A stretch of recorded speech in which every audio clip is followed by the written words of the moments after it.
नमस्कार. कीर्तीज किचनमध्ये आपल्या सर्वांचे खूप खूप मनापासून स्वागत आहे. अगदी सोपा असा आणि घरात असणाऱ्या साहित्यापासूनच हा केक बनवणार आहे. हा केक तुम्ही कढई किंवा पातेल्यामध्ये करू शकता. चला तर मग लगेच रेसिपीला सुरुवात करू. 1 कप रवा, बारीक किंवा मोठा कोणताही चालेल. 1 कप मैदा आणि पिठी साखर नसेल तर यामध्येच पाऊण कप साखर घालून रवा आणि साखर दोन्हीही एकदाच बारीक करून घ्यायचं. मी इथे रवा आणि मैदा बारीक करून घेतले आहेत. यामध्ये पाऊण कप पिठी साखर घालते. यामध्येच अर्धा चमचा बेकिंग सोडा, अर्धा चमचा बेकिंग पावडर, हे सर्व मिश्रण आता एकत्र चाळून घेऊ. यामध्येच 3 टेबलस्पून मिल्क पावडर घालत आहे. जर तुमच्याकडे नसेल तर नाही घातली तरीसुद्धा केक छान होतो. आता कोरडे साहित्य सगळे मिक्स करून झाले आहेत.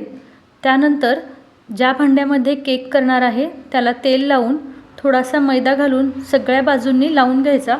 जर बटर पेपर असेल तर बटर पेपर ठेवायचा आणि त्याच्यावरून थोडंसं तेल लावून घ्यायचं.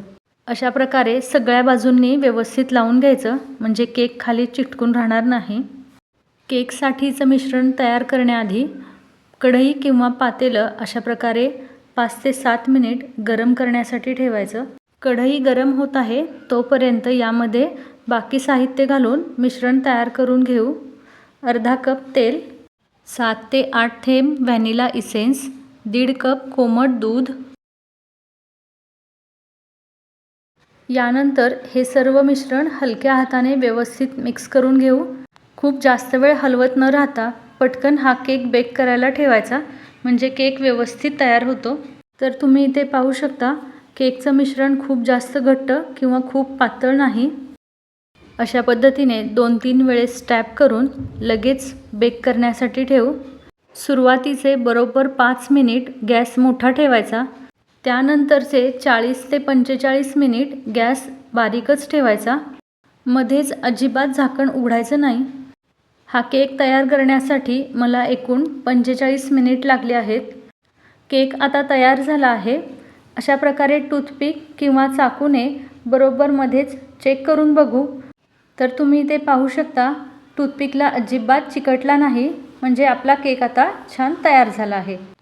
तर आता लगेच काढून घेते आणि 2 तास गार होण्यासाठी ठेवायचा. अशा प्रकारे एखादं कापड झाकून ठेवायचं म्हणजे केक वरच्या बाजूने कोरडा होत नाही. केक पूर्णपणे गार झाल्यानंतर अशा प्रकारे याच्या कडा आधी मोकळ्या करून घ्यायच्या आणि त्यानंतर केक आपण काढून घेऊ. तर तुम्ही इथे पाहू शकता केक अगदी पटकन निघाला आहे. अजिबात करपला नाही किंवा खाली चिकटलाही नाही. तर कसा वाटला हा केक मला कमेंटमध्ये नक्की सांगा. रेसिपी आवडली तर लाईक करा, शेअर करा आणि कीर्तीज किचनला सबस्क्राईब करायला विसरू नका. इथे मी केक कापून दाखवते. तुम्ही पाहू शकता बाजूच्या कडा अजिबात करपल्या नाहीत किंवा कडक झाल्या नाहीत. अगदी मऊ असा केक तयार झाला आहे. खातानाही घशात अजिबात बसत नाही. हा केक खूप जास्त गोड नाही त्यामुळे तुम्ही हा चहासोबतही खाऊ शकता. एकदा बनवलात की 4 ते 5 दिवस फ्रीजच्या बाहेर व्यवस्थित राहतो आणि असाच मऊसुद्धा राहतो.